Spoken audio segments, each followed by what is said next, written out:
Dawson Rider Wiki. Hey YouTube, Dawson Rider here, today coming at you with a review for Power Rangers Sins of the Future, the Time Force graphic novel, our third standalone graphic novel after Soul of the Dragon and The Psychopath, and honestly it's really quite good. Something interesting about this one is I read it, and I filmed a review for it, and there was something off about it for me. There was something off about the way the story felt for me, and then as a result I didn't like the way the review came out because I felt I was a little bit confused by it, and you know, in the review I filmed I said I was going to reread it and maybe revisit it later. But again, it didn't sit right, so I decided to reread it because I'm the dumbest boy in school. But I think this is one that really requires you pay attention because there is some time travel elements to it and some kind of confusing elements and some interesting stuff it does. So I definitely recommend taking your time with it, really soaking it in, soaking the story in, even the art. There's a bunch of little neat details in there that you might miss the first time. So definitely take your time reading it and maybe even reread it just because I really appreciate it a lot more afterwards. I definitely still have some nitpicks and issues with it, which is I'm obviously going to discuss because this is a review, not a list of compliments. But I really liked it a lot more after I got to sort of soak it in and really understood what they were going for and understood some of the more confusing aspects. Now to start, let me just say this takes place in the Hyperforce dimension. The Hyperforce dimension is the one where Power Rangers Hyperforce takes place, which is basically 99.9999% identical to the main dimension, just Hyperforce takes place during it.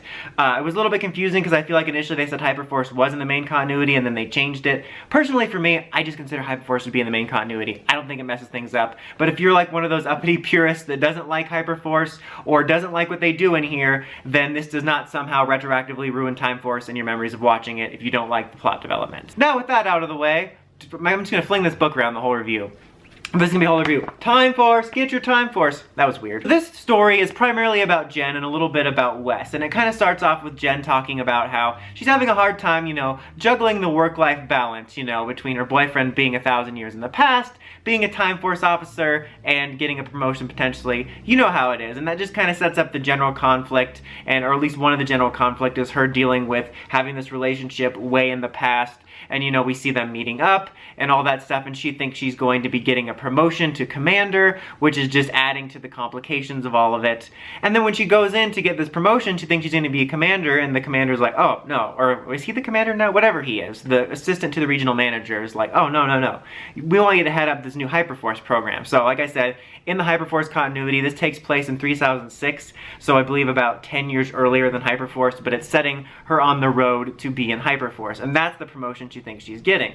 And during this meeting, he's like, well, now I hope you understand you have to break things off with Wes because you're basically in love with the ghost. He's 1,000 years old. You know, he's been long dead. This is just too complicated. You need to focus your efforts on your job, not to mention this could create time stream complications. So when she returns, she's basically going to break up with them, and when they get back to the present, then the clock tower's there, and she thinks Wes did this somehow, but it turns out it's a time anomaly, has reconstructed the clock tower from the original Time Force series, and it wasn't Wes using his money or anything like that, which already throws her on edge because that's a timeline change. But then during the dinner, they are attacked by the mysterious Time Force Black Ranger who is after Jen, and after they barely survive, she breaks up with Wes because she believes it's the last straw.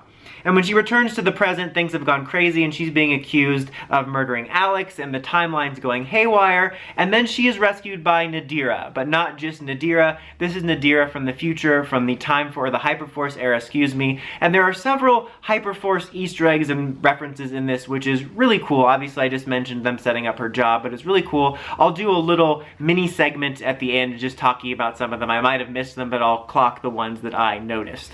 But basically Nadira's come from the future to help, and they need to figure out the mystery of this black Time Force Ranger, and Jen's needing to break into Time Force headquarters in order to stop her. And so they break into Time Force headquarters, and this is one of the sequences that confused me the first time, because what's going on right now is the timeline's going haywire. So while they're breaking in, they're seeing all these time echoes of various times throughout the series history and not series history, like right after Jen got into the academy, when Rancic broke out of Time Force and stole the ship. And so It was one of those sequences, there's actually a lot of sequences in this. I thought this would look so cool in animation, because it's, for me, honestly, a little bit confusing in comic form. You really have to pay attention to some of it and the way they label certain things and the flow of everything. But once you get it, it's pretty cool, but it would look way cooler in animation. But basically, they discovered that Dr. Ferrix once created some Time Force morphers that had transwarp capabilities, but they were too dangerous to be kept alive.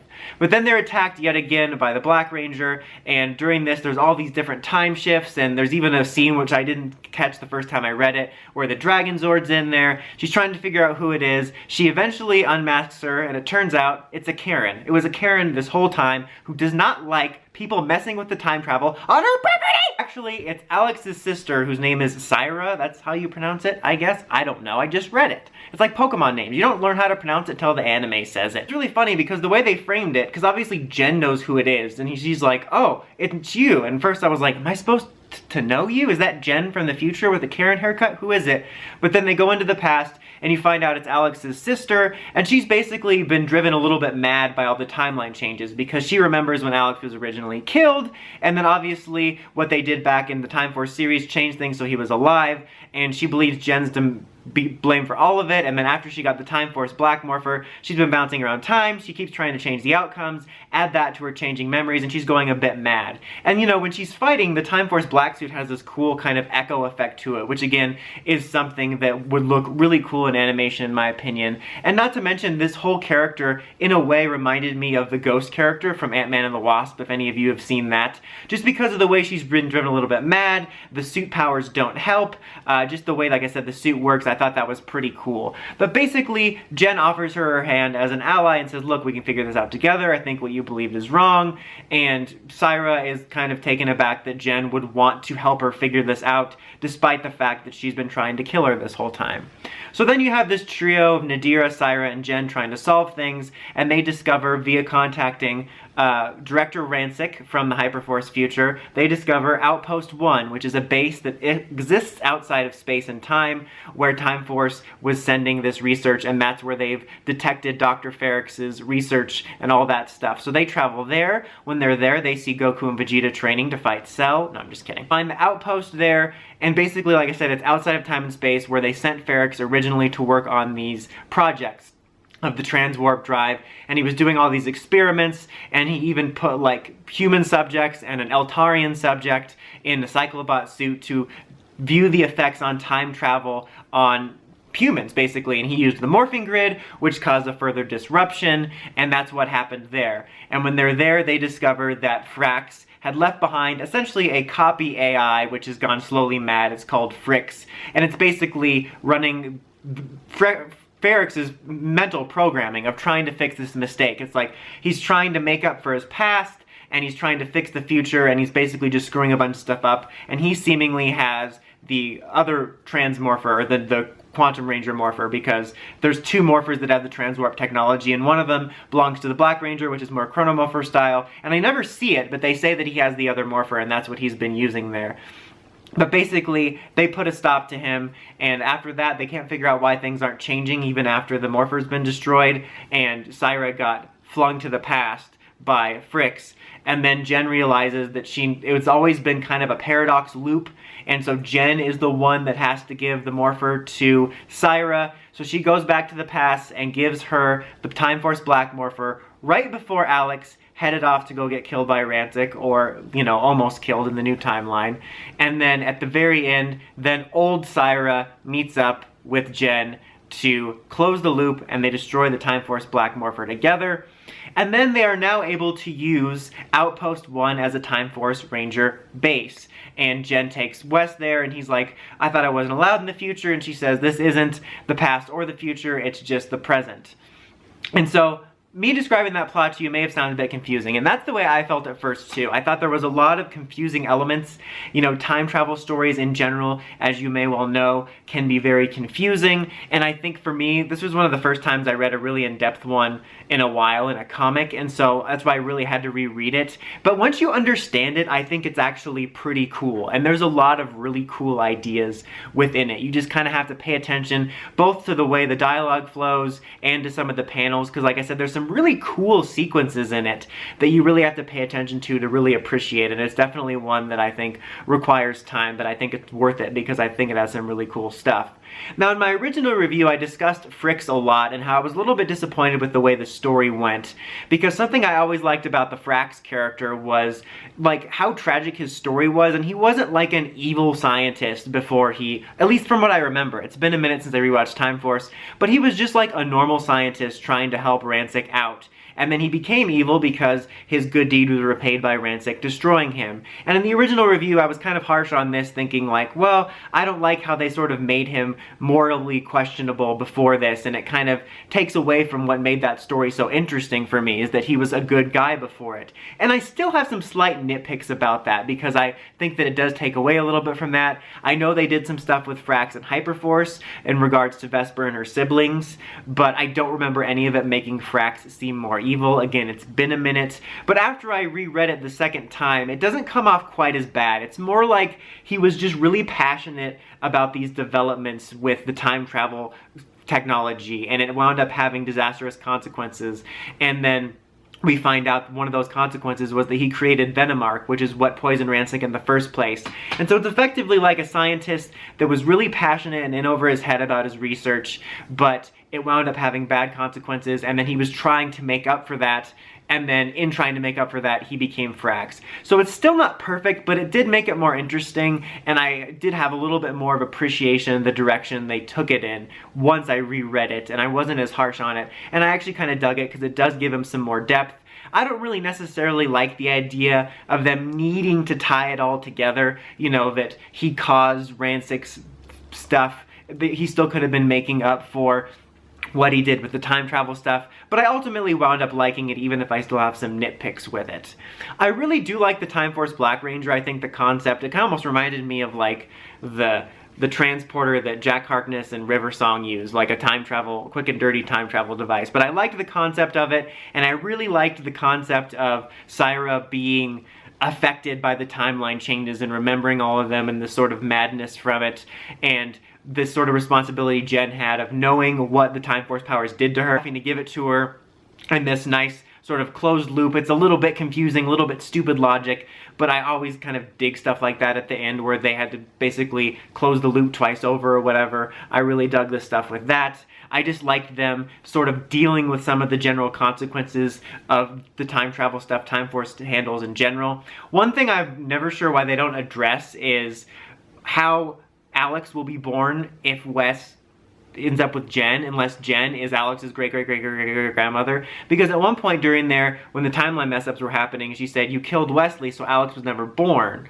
So, is Jen Alex's great-great-great-grandmother? They never really talk about that. And this this story talked a lot about various consequences from Time Force, and I was surprised that wasn't brought up at all. Two other quick things before I get to the Hyperforce Easter eggs and then the final verdict. I appreciated that there was lots of nice little details in this. I'll probably read it again at some point soonish, but there was lots of nice little details, both in terms of lore, like I said, visual stuff, like the Dragon's Orbs I didn't catch in the first place, the Hyperforce Easter eggs, nice little dialogue beats that I feel showed that people that wrote this at least did their homework somewhat on the series. It felt really nice, and I really liked that attention to detail, and it felt really well done in that aspect. And I think one of my favorite things about this was, I think it was really true to what Time Force did with its storytelling, in terms of in the main series, amongst all of the crazy time travel and Power Rangers stuff, there was a message about making your own future in regards to the time travel theme. And in this one, I think the message was, you know, don't worry about the past, it's in the past. Don't worry about the future, focus on the present. I think that was there throughout the whole series, the whole story. You know, in terms of what Fricks was trying to do, because Fricks was essentially going mad, trying to fix the past so that they could fix the future, and that's exactly what Syra was trying to do. And Jen was constantly worrying about the past and the consequences on the future and her future. And then at the end, I thought it was a nice kind of, you know, metaphor at the end there of, you know, this place we're making our base isn't in the past or the future, it's just the present, this is where we are now. And I thought that was a nice like story message. Again, it's nice to see a story message about life that doesn't beat you over the head or isn't outdated like the show. But I thought it was a nice way of using a time travel story to have a nice sort of life message, just the way Time Force did. It made it feel like a nice sort of Time Force sequel. And I think that was weaved all throughout this story, and it very much reminded me of the way it was in the TV series. And I thought that was a really nice attention to detail. For the Hyperforce Easter eggs, if you did not watch Hyperforce, you do not have to have watched it to get this. Like, all the stuff that's in it is really no different than any other show or comic or movie when you meet a character from the future, and they'll make little references to stuff in the future you don't know about. But you don't need to have watched it. It might have some minor spoilers, but there are some really nice ones. I mean, when Nadira takes Jen back to the future in her lab, there is a picture of Joe, the Time Force Silver Ranger slash Hyperforce Green Ranger. There's a line of dialogue where she says, "A green little bird told me this," and I believe she's referring to her husband, who is Green Hyperforce. Obviously, Rancic being in there as the director is a Hyperforce Easter egg.